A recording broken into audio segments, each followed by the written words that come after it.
This is my altar for my ancestors. I've been healing, and with my healing, I learned that my ancestors are in distress. AhSha said to me, the elders are in distress a few weeks ago, maybe a few months ago, and I thought she was talking about the elderly in the world, but she was speaking of my own ancestors,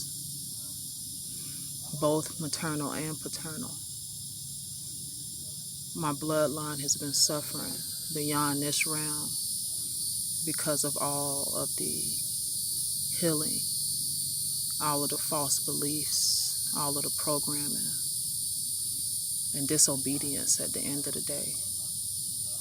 Obedience is better than sacrifice every time. So I have my altar set up, and from a few days moving forward, it's all about me and my ancestors and my bloodline healing, because that's what it's going to constitute restoration in this earth. The earth is in mourning. It's time for healing.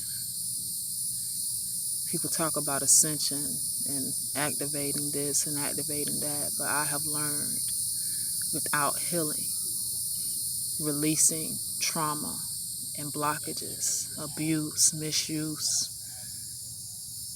tapping back in so many words is what I've learned is called.